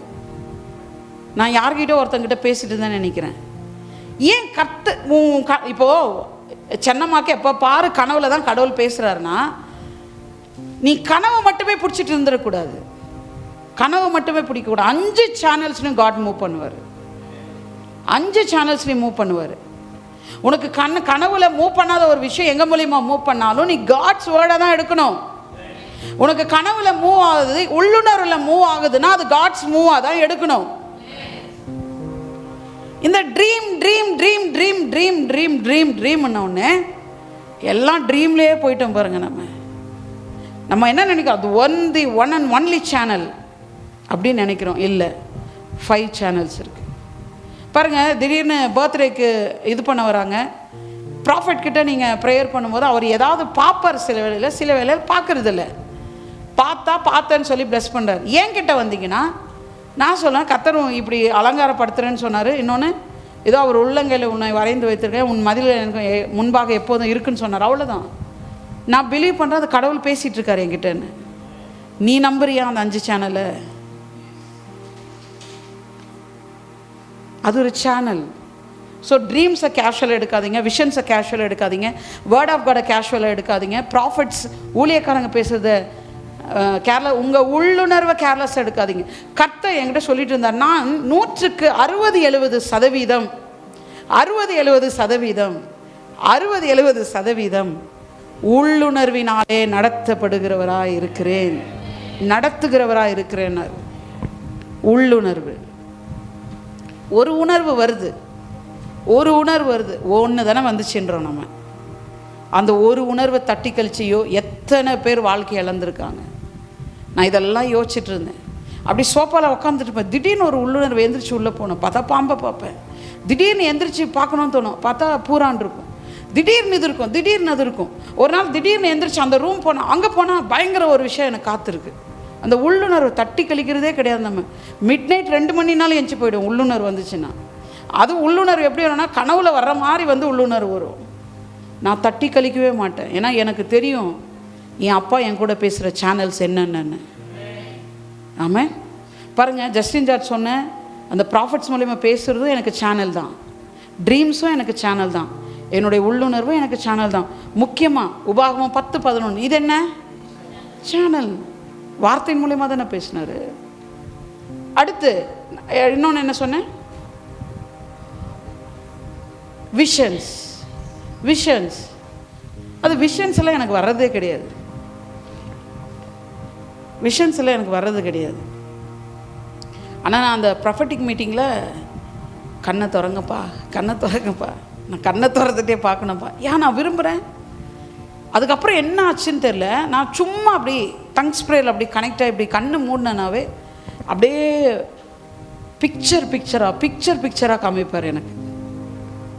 ஆனால் இதெல்லாம் இன்னும் எனக்கு இன்டர்பிரேட் பண்ணுற அளவுக்கு இன்னும் நான் வளரலை. ஆனால் என்கிட்ட வந்தீங்கன்னா வளர்ந்த விஷயம் நிறைய இருக்குது. பட் நம்ம தேறிக்கிட்டே இருக்கோம் இதிலெல்லாம். இப்போ இந்த 4 சேனல் எனக்கு அத்துப்படினா, இந்த 4 சேனல்லாம் ஆவியானவர் அதிகமாக பேசுகிறாரு. இருக்கீங்களா? 4 சேனலில் பேசுகிறாரு. நான் கேட்டுட்ருப்பேன், செய்தி கேட்டுட்ருப்பேன். அப்போ திடீர்னு ஏதாவது ஒரு தசம்பாகத்தை பற்றி கொடுக்கறத பற்றி அங்கே பேசுனாங்கன்னா நான் எப்படி எடுக்கிறேன்னா, அங்கே இப்போ நான் பார்த்துட்ருக்கேன்னா அந்த ஊழியக்காரர் மூலிமா என்கிட்ட பேசிகிட்ருக்காரு. நான் அப்படி தான் எடுக்கிறேன் அதை. நான் உடனே மனம் திரும்பிடுவேன் பயந்து. நோ, கர்த்தர் என்கிட்ட பேசிகிட்ருக்காரு. இது சும்மா நான் பார்க்கல, நான் யதார்த்தமாக பார்க்கல, நான் காரணத்தோடு தான் பார்க்குறேன். கர்த்தர் என்கிட்ட பேசிகிட்ருக்காரு அப்படின்னு சொல்லி உடனே ரிப்பண்டன்ஸ் ஆகிடுவேன். அவர் எங்கேயோ இருக்கார், நம்ம பிரச்சனை அவருக்கு என்ன தெரியும்? அவருக்கு தெரியாது, அவர் மூலமா பேசுகிற அவருக்கு எல்லாம் தெரியும். எத்தனை பேர் இருக்கீங்க? So dream is not a அப்பா, vision is not a, bible word is not a. ஆமாம், அதுதான் பெரிய கிஃப்ட்டு. இருந்தாலும் அது சேனல்ஸ். ஆமாம். ஸோ என்ன பார்த்தோம்? He chooses to give the gift at any time to any.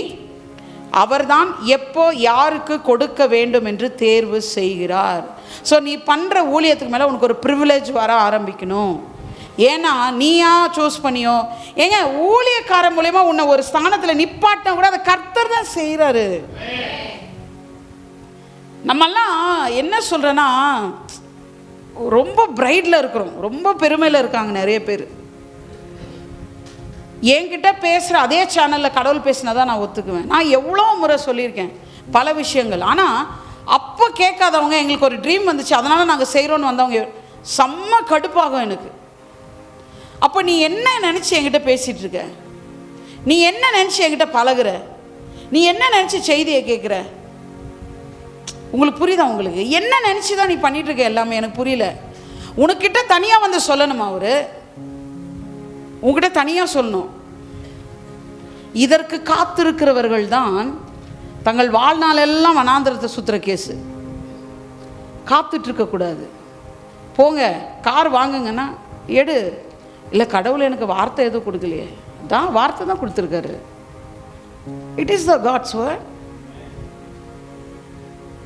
சுற்றி புத்தி வரக்கூடாது. பாருங்கள், உங்கள் பார்வையெல்லாம் மாறட்டும் இயேசு நாமத்தில். ஆமாம். சிலருக்கு ஓயாமல் சொல்லுவேன் நான் ஒரு விஷயத்தை.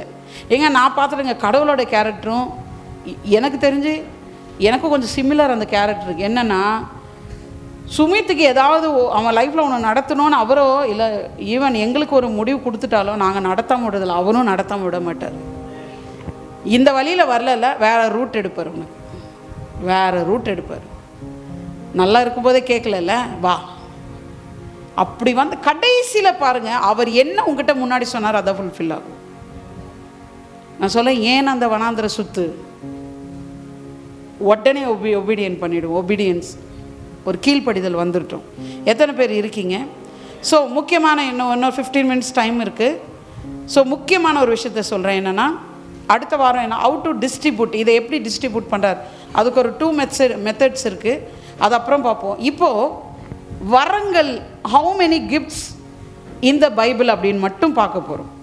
எத்தனை வரங்கள் இருக்குது? யாராவது சொல்ல முடியுமா எத்தனை வரங்கள் இருக்குது? 9. சொல்லுங்கள், உங்களுக்கு தெரிஞ்ச சொல்லுங்கள். 9 இல்லை பைபிளில். கிட்டத்தட்ட அபவுட் 20 கிஃப்ட்ஸ் இருக்குது.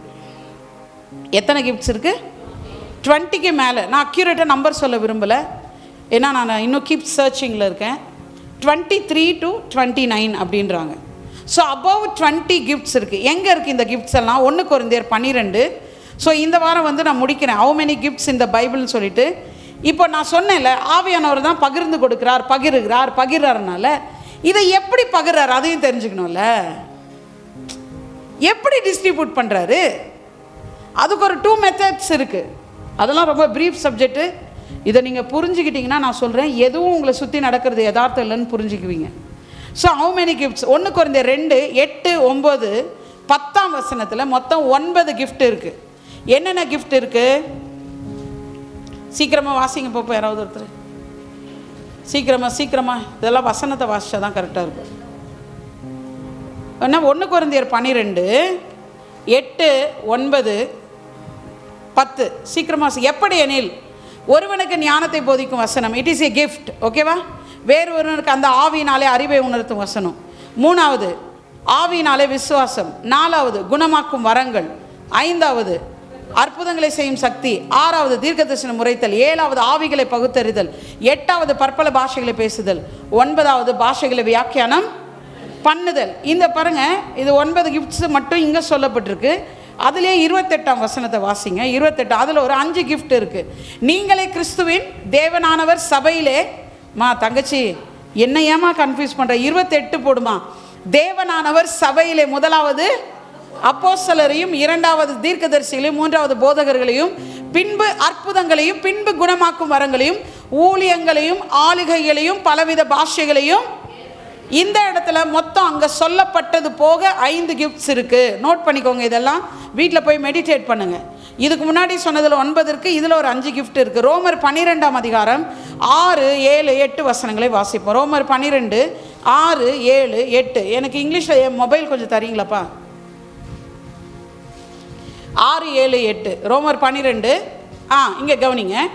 நமக்கு அருளப்பட்ட கிருபையின்படியே நாம் வெவ்வேறான வரங்கள் உள்ளவர்கள் ஆனபடினால். எப்படி இருக்கிறோமா? நம்ம வெவ்வேறான வரங்கள் உடையவர்களாக இருக்கிறபடினாலே நம்மில் தீர்க்க தரிசனம் சொல்லுகிற வரத்தை உடையவன் விசுவாச பிரமாணத்திற்கு ஏற்றதாக சொல்ல கடவன். அடுத்த வசனம், ஊழியம் செய்கிறவன். இது எல்லாமே கிஃப்ட் தான். Ministry is a gift. எல்லா ஆஃபீஸும் ஒரு கிஃப்ட் தான். இது எல்லாமே திருத்துவ தேவன் 3ஆக இருந்து, 1ல் 3ஆக, 3ல் 1ஆக இருந்து நமக்குள்ளே நடப்பிக்கிறார்கள். அடுத்து ஊழியம் செய்கிறவன் ஊழியத்திலும், போதிக்கிறவன். ஸோ போதனை செய்வது என்பது ஒரு கிஃப்ட் தான். அடுத்து பார்த்தீங்களா, புத்தி சொல்றது ஒரு கிஃப்ட். ஹலோ, புத்தி சொல்லிட்டே இருக்கிறாங்கன்னா அது அவங்களுக்கு இருக்க கிஃப்ட்டுங்க. அவங்க புத்தி சொன்னால் மாறிடுவாங்க, யார் சொன்னாலும் மாற மாட்டாங்க. இந்த புத்தி சொல்கிறவனுக்கு ஒரு கிஃப்ட் இருந்து அவன் சொன்னால் என்ன ஆயிடுவாங்க? டக்குன்னு சேஞ்ச் ஆகிடும். அடுத்து பகிர்ந்து கொடுக்கிறவன் என்ன பண்ணணுமா? பார்த்தீங்களா, பகிர்ந்து கொடுத்தல் இஸ் ஏ கிஃப்ட். கொடுக்கிறது, கிவிங், ஷேர் கொடுக்கிறது, அது ஒரு கிஃப்ட். வஞ்சனை இல்லாமல் கொடுக்க கடவன். முதலாளியானவன். ஒரு ஓனராக இருந்தீங்கன்னா அது ஒரு கிஃப்ட் கடவுள்கிட்ட இருந்தது. இப்போ எல்லாருமே கிஃப்டில் ஏதோ ஒரு கிஃப்டில் இருப்போம். நம்ம எல்லாருமே யோசிச்சு பாருங்கள், எல்லாரும் ஏதோ ஒரு கிஃப்ட் இருக்கும் அவர்கிட்டருந்து வாங்கினது. அடுத்து இரக்கம் செய்கிறவன் உற்சாகத்துடனே செய்ய கடவன். ஸோ மர்சி காமிக்கிறாங்கல்ல, அதுவும் கர்த்தர் கொடுத்த கிஃப்டாம். எத்தனை பேர் இருக்கீங்க? 8ஆம் வசனம். இதில் மொத்தம் எத்தனை கிஃப்ட் இருக்குன்னா 7 கிஃப்ட் இருக்குது. அடுத்து எபேசியர் 4:13 வாசிங்க. எபேசியர் 4:13. அவர் சிலரை அப்போஸ்தலரும், சில தீர்க்கதரிசிகளும், சிலரை சுவிசேஷகராகவும், சிலரை மேய்ப்பராகவும், போதகராகவும். இதில் 6 இருக்குது மொத்தத்தில். நீங்கள் ரிப்பீட்டடாக வர மாதிரி இருக்கும். வர்றதை கழித்து பார்த்தீங்கன்னா அபவ் 20க்கு மேலே இருக்கும். அபவ் 20க்கு மேலே கிஃப்ட்ஸ் இருக்குது. இதெல்லாம் என்னென்ன கிஃப்ட்ஸ் இருக்குன்றது புரியுதா உங்களுக்கு சொல்கிறது? வெறும் இந்த என்ன சொல்கிறதுனா ஹீலிங் மட்டும் கிஃப்ட்டு கிடையாது. நீங்கள் புத்தி சொல்லிட்டு இருக்கியா, அது ஒரு கிஃப்ட்டு. அவன் சொன்னால் அது எப்படி கிஃப்ட்டு, அவன் சொன்னால் டக்குன்னு மாறிடுவாங்க. கிஃப்ட்டு பகிர்ந்து கொடுக்கறது பாருங்கள். அதான் நம்ம சர்ச்சில் எனக்கு தெரியும், ஒரு சிலருக்கெல்லாம் கிவிங் தான் அவங்களுக்கு இருக்கிற கிஃப்ட்டே. நான் உங்ககிட்ட பர்சனலாக கூட சொல்லியிருக்கேன், உங்கள் மேலே இருக்கிற காலிங் அது கிவிங்கு தான். நீங்கள் நினைக்கிறீங்க கிவிங் எல்லாம் ஒரு காலிங்கானதா? பகிர்ந்து கொடுத்தல் அப்படின்னு இருக்கே. பகிர்ந்து கொடுக்கிறவன் வஞ்சனை இல்லாமல் எப்படி கொடுக்கணுமா? ஏன்னா அது உன் மேலே இருக்க கிஃப்ட்டு, நீ வஞ்சனை இல்லாமல் தான் செய்யணும். அது இருக்கீங்களா? ஸோ இரக்கம் செய்கிறது. சிலர் பாருங்கள் ரொம்ப இரக்கம் பாராட்டுவாங்க, அது என்னன்னு தெரில, அவங்க ரொம்ப இரக்கமாகவே இருப்பாங்க. அது என்னன்னா ஒரு கிஃப்ட்டு. இருக்கீங்களா? ஸோ டோட்டலாக அபவ் 20 கிஃப்ட்ஸ் என்ன பண்ணியிருக்காரு ஆவியானவர் கையில் வச்சிட்ருக்காரு. டோட்டலாக 27 வருதா? எல்லாத்தையும் கூட்டி கழிச்சா ஒரு அக்யூரேட்டான நம்பருக்கு வரல. ஏன்னா நிறைய பேர் பார்க்குறாங்க நம்ம மெசேஜை. ஸோ அக்யூரேட்டான நம்பருக்கு வர முடியாது, அதனால் அபவ் 20ன்றேன். அப்போது எல்லாருக்குள்ளேயும் ஏதோ ஒரு வரத்தை கொடுத்து அதை செயல்படுத்தி கொண்டு தான் இருக்கிறார். அவர் பகிர்ந்து கொடுக்குறாருன்னு சொல்லி எனக்கும் அண்ணாவுக்கு மட்டும் கொடுக்கல. உங்களை இப்போ நான் சொன்ன 20க்கு மேற்பட்ட வரங்களிலே ஏதோ ஒரு வரம் உனக்குள்ளே இருக்குது. அது கொடுக்குற வரமோ, இரக்கம் செய்கிற வரமோ, ஊழியம், சாதாரண ஊழியங்களில் நிலைத்திருக்கணும். ஏதோ ஒரு ஊழியம், அப்படி பிபிடி ஆப்ரேட் பண்ணுறது, மிக்சர் ஆப்ரேட் பண்ணுறது, கூட்டுறது, கீபோர்டு வாசிக்கிறது, ட்ரம்மு ப்ளே பண்ணுறது, இது எல்லாமே கிஃப்ட்ஸில் தான் வருது. ஸோ எல்லாரும் ஏதோ ஒரு வரத்திலே ஆவியானவர் நம்ம இடத்துல பகிர்ந்து அதை நடப்பித்து கொண்டு தான் இருக்கிறார். எத்தனை பேர் இருக்கீங்க? ஸோ ரெக்கார்டிங் மெசேஜ் அப்லோட் பண்ணுவாங்க, திரும்பவும் போய் பாருங்கள். அடுத்த வாரம் ஹவு டு ஆவியானவர் எப்படி இந்த வரங்களை எல்லாம் டிஸ்ட்ரிபியூட் பண்ணுறாரு, அதுக்கு இப்போது கரண்ட்டாக அவர் எடுத்துருக்கிற மெத்தடு எது. இந்த மெத்தடை விட்டு வேறு மெத்தடில் நம்ம மூவ் பண்ணும்போது கிஃப்ட்ஸை நம்ம ரொம்ப டஃப்பாக இதை நம்ம வாங்கிக்க வேண்டியதாக இருக்கும். ஆனால் ஈஸி மெத்தட்ஸ் எல்லாம் இருக்குது. ஆவியானவர் இப்போது எனக்குள்ளே இருக்கிற கிஃப்ட்டை உங்களுக்குள்ளே கொடுக்கறதுக்கு ரொம்ப ஈஸி மெத்தட்ஸ் வச்சுருக்காரு. ஆனால் அந்த ஈஸி மெத்தட்ஸ்க்கு ரொம்ப தாழ்மை வேணும். என்ன வேணும்? தாழ்மை இருந்தால் தான் இந்த வரங்களை ஆவியானவர் இடத்துலேருந்து சூப்பராக நம்ம வாங்கிக்க முடியும். எத்தனை பேர் இருக்கீங்க? So how to distribute the gifts அப்படின்றத நெக்ஸ்ட் வீக் பார்ப்போம். இந்த வாரம் மறுபடியும் போய் பாருங்கள். அந்த 5 சேனல்ஸில் நம்ம சர்ச் நல்லா கனெக்ட் ஆகணும். ட்ரீம்னா ட்ரீமில் தான் பேசுவேன். சத்தியமாக அந்த இடத்துல நிற்காதீங்க, வாங்க, வெளியே வாங்க. பாருங்கள், நான் சொன்னல 12ஆம் அதிகாரத்தை தொட்டாங்க, கொரிந்தி சபை மெச்சூரிட்டி ஆயிடுச்சு. எத்தனை பேர் 2 வாரத்தில் மெச்சூரிட்டி ஆகிருப்பீங்க? ஸோ நிறைய கிளாரிட்டி வருது நமக்கு. ஆமாம், நிறைய கிளாரிட்டி வருது. எந்த சேனல்ஸ் மூலம் என்ன ஷோ உங்கள்கிட்ட பேசிகிட்டு இருக்காரா இல்லையா? காடு பேசிகிட்டு இருக்கார். ஏதோ ஒரு சேனல் மூலிமா உங்ககிட்ட பேசிகிட்டு இருக்காரு. இவங்க நினைக்க வேண்டாம், தீபா கடவுளை என்கிட்ட எப்படி பேசுகிறாரு, அம்மா நினைக்க வேண்டாம். அதே இப்போ பேசிகிட்டு இருக்குது, அம்மா கூட கடவுள் பேசிகிட்டு தான் இருக்கார். ஏதோ பேசிகிட்டு தான் இருக்கார். எங்ககிட்ட தனியாக பேசுகிறீங்க, நாங்கள் பேசுகிறோம், கடவுள் பேசுகிறாரு. போய் இதை பண்ணு, இதை ஸ்டார்ட் பண்ணு, இப்படி பண்ணு, அப்படி பண்ணு. இவங்க சொல்கிறாங்க இல்லை, இவங்க மூலிமா கடவுள் பேசிகிட்டு இருக்காரு.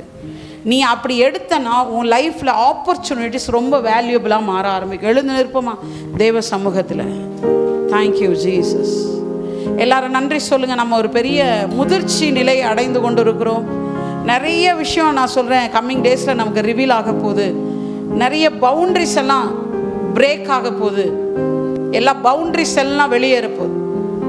இனி ஒரு திஷ்டாந்தத்தோடு, ஒரு தெளிவான ஒரு கிளாரிட்டி மைண்டில் நான் கிறிஸ்துவுக்குள்ளே ட்ராவல் பண்ண போகிறேன். எனக்கு நல்ல மெச்சூரிட்டி வரப்போகுது. நான் ஏதோ ஒரு கயிறை பிடித்து கொண்டவளா இல்லாமல் எல்லா கயிறுகளையும் பிடித்து கொண்டவளா ஒரு பேலன்ஸ்டு மைண்டாக நம்ம மறுரூபமாய் கொண்டு இருக்கிறோம். Thank you holy spirit. நன்றி ஆவியானவரே. எல்லாம் உங்கள் கரங்களை உயர்த்தி அந்த 5 சேனல்ஸ்க்காக நன்றி சொல்லுங்கள். ஆவியானவருக்கு நன்றி சொல்லுங்கள். அவரே வரங்களை பகிர்ந்து கொடுக்கிறவர். அவரே தமது தயவுள்ள சித்தத்தின்படி அவனவனுக்கு வரங்களை பகிர்ந்து கொடுத்து அது மற்றவர்களுக்கும் அது அந்த வரத்தை உடையவர்களுக்கும் பிரயோஜனம் உள்ளதாய் தேவன் மாற்றி கொண்டிருக்கிறார். Thank you holy spirit. ஹல்லேலூயா. ரிகதன ஷரேரேகதனி ஓரஹனமனாக இம்பார்ட் ஆகட்டும் டாடி. இந்த சேனல்ஸ் ஓப்பன் ஆகட்டும் டாடி. நிறைய பேர் கடவுள் என்கிட்ட எப்படி பேசுகிறாருன்னு தெரியல அப்படின்னு சொல்லி ஒரு கொஸ்டின் மார்க்கோடு இருந்தவர்களுக்கு இன்றைக்கி ஒரு ஆன்சர் கிடைத்திருக்கிறது. கர்த்தர் உன்னுடனே பேசி கொண்டு தான் இருக்கிறார். வார்த்தையின் மூலியமாகவோ, ஊழியர்கள் மூலியமாகவோ, உள்ளுணர்வின் மூலியமாகவோ, தரிசனங்கள் மூலியமாகவோ, சொப்பனங்கள் மூலியமாகவோ கர்த்தர் பேசி கொண்டு தான் இருக்கிறார். உன்னிடத்தில் எந்த சேனலில் அவர் பேசணும்னு விரும்புகிறாரோ அந்த சேனலில் அவர் பேசி கொண்டு தான் இருக்கிறார். Thank you Jesus. நன்றி பரிசுத்த ஆவியானவரே. உங்கள் கரத்தில் ஒப்பு கொடுக்குறோப்பா. இந்த நல்ல பைபிள் ஸ்டடிக்காக நன்றி. இந்த சண்டே நாங்கள் ஒரு கமிட்டி மீட்டிங் வச்சு இந்த பைபிள் ஸ்டடிக்கு முதிர்ச்சி அடைய வேண்டும் என்று இருக்கிறவர்கள் எல்லாம் நாங்கள் அழைக்க போகிறோம். ஆண்டவரே, அவர்களுடைய இருதயம் திறக்கப்பட்டதாக இருக்கட்டும். இந்த சண்டே மீட் போடும்போது எல்லாருடைய மனக்கண்கள் திறக்கப்பட்டு சபையானது பைபிள் ஸ்டடியிலையும் கான்சன்ட்ரேஷன் பண்ணுகிற ஒரு இடத்திற்கு நீர் கொண்டு வர வேண்டும் என்று சொல்லி நான் ஜெபிக்கிறேன்ப்பா. நீரே பொறுப்பேற்று நடத்துங்க. இயேசு கிறிஸ்துவின் வல்லமையுள்ள நாமத்தில் ஜெபிக்கிறோம் ஜீவன் நல்ல பிதாவே, ஆமென். ஒரு பாடலை பாடும்போது நம் கர்த்தருக்கு என்று காணிக்கைகளை கொடு. Thank you Jesus. முற்றிலும் அறிந்த முற்பரனே, என் முன்னே சென்று நடத்திடுமே. முற்றிலும் அறிந்த முற்பரனே, என் முன்னே சென்று நடத்திடுமே. எதிரியின் படையும் கவிழ்ந்திடுமே.